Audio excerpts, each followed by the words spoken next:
Er zijn maar weinig Mac-gebruikers die dit geluidje niet kennen. Maar weet je ook wie het gemaakt heeft?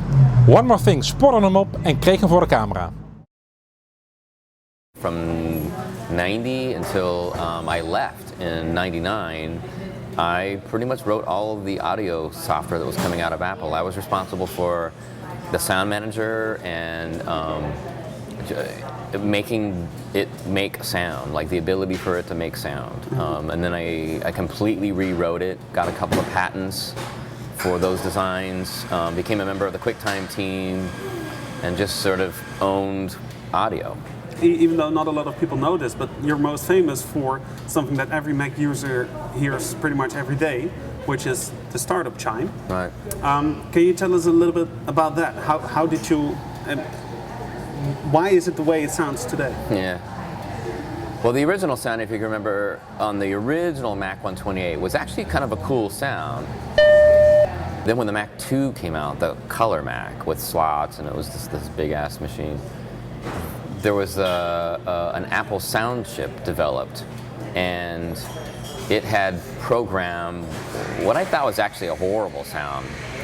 If you're a musician, you know about an interval called the tritone. If you're a religious person, it's actually called the interval of the devil. Supposedly it was the sound that would, I don't know, commit you to hell, or it was only the sound that the devil would play, or I don't know. The church had actually forbidden it. Like, if you were singing Gregorian chant, it was the most horrible possible sound in the world. It was like the biggest offense that you could make in church was to sing this interval.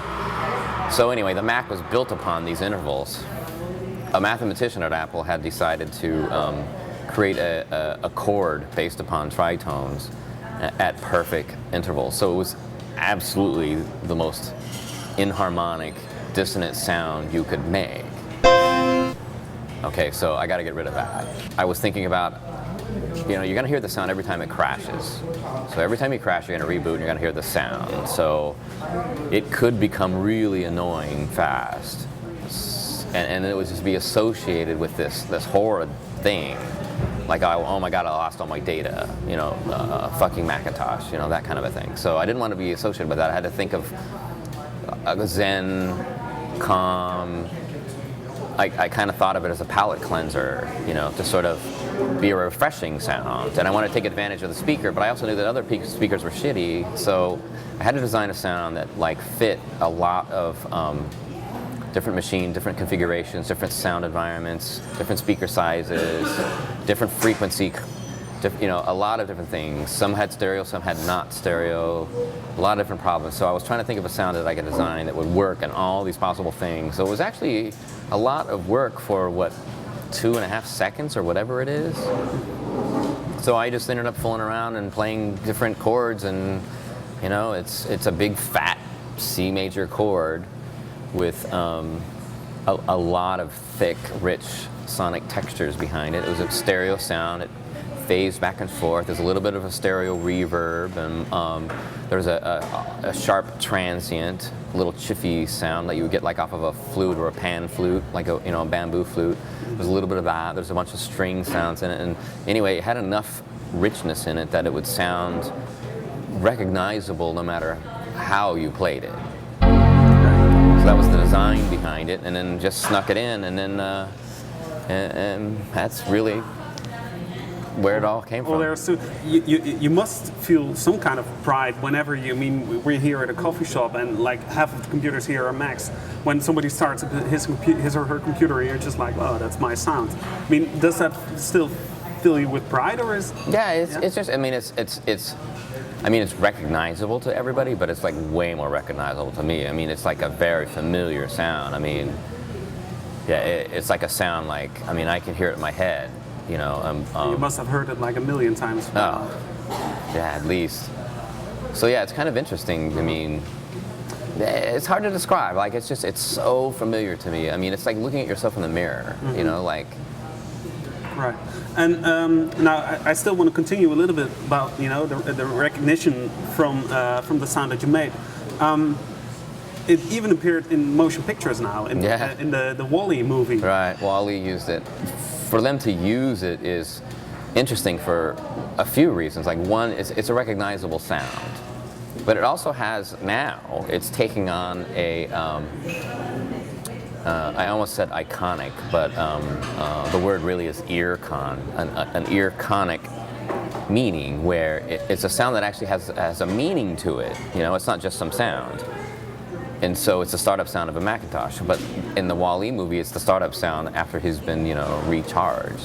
So it's one of those, it's a really, it is actually touching, huh? It is kind of touching. Yeah. That was, I think, was the coolest one. If you go on Amazon, I found this review of the Wall-E movie that I thought was really cool. It got me kind of choked up right there. There was a review of when the movie had premiered at the theater, and that sound had made, you know, the Wall-E chime occurs. The audience applauded. Like, it was cool to hear that.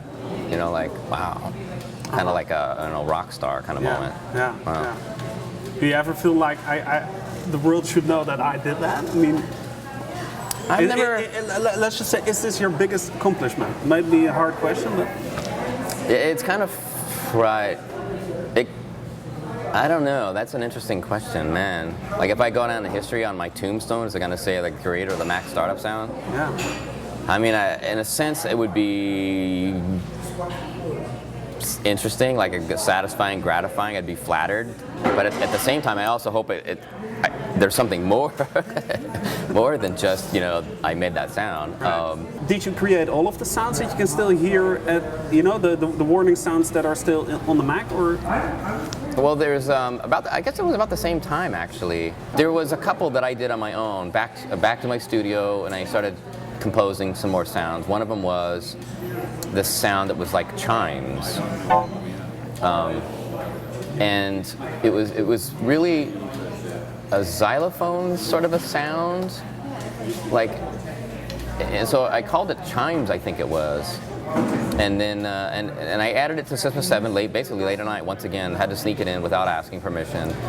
Changed out all the old sounds, added the new sounds, and one of them was called chimes. And so in one of the beta internal builds of the operating system, the lawyers at the time were always reviewing the builds, because at the same time, Beatles were suing us.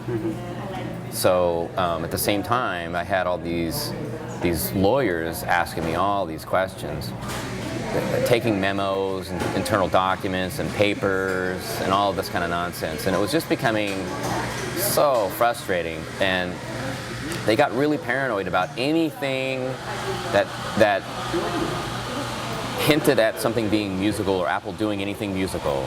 Just in between, how hard is it to be a person like you working at a company that's not allowed to do anything with music, basically? I mean, exactly. Isn't that exactly. continuous frustration? No, that's exactly the point. That's exactly what's going on. Like, everything I was talking about, like how I got started, how I got on the computer, was all based upon music. I was studying to be a composer. Like, to me, it's all about music. Like, what are we supposed to be doing with these things? I mean, you know.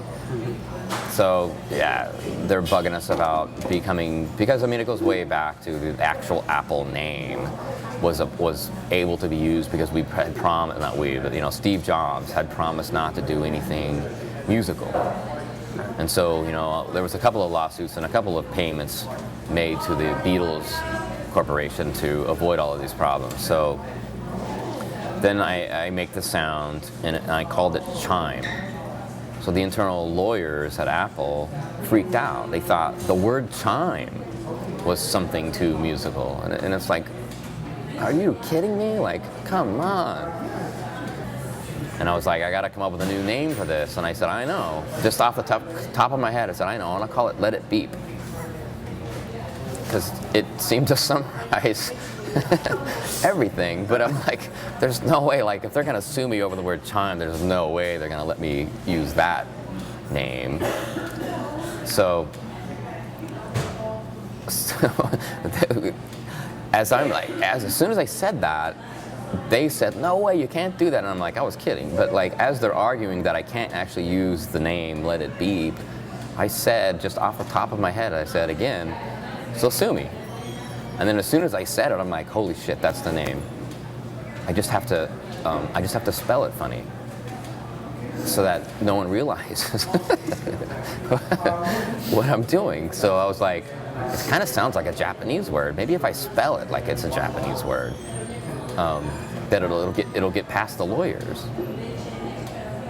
And so I told I can't remember if her title was director or whatever, but the most important person in the room, I said, would you write the email to the lawyers letting them know that we changed the word from chime to this Japanese word, and it doesn't mean anything musical. And I said, but don't say it to them, just spell it. Send it as an email, just spell it, because if you say it, they might get it. So I don't know. In the back of my mind, I think they actually did get it, but I think that they were willing to let it go. They still had that little thread of sense of humor in them. Lawyers, it's got to be a very little thread.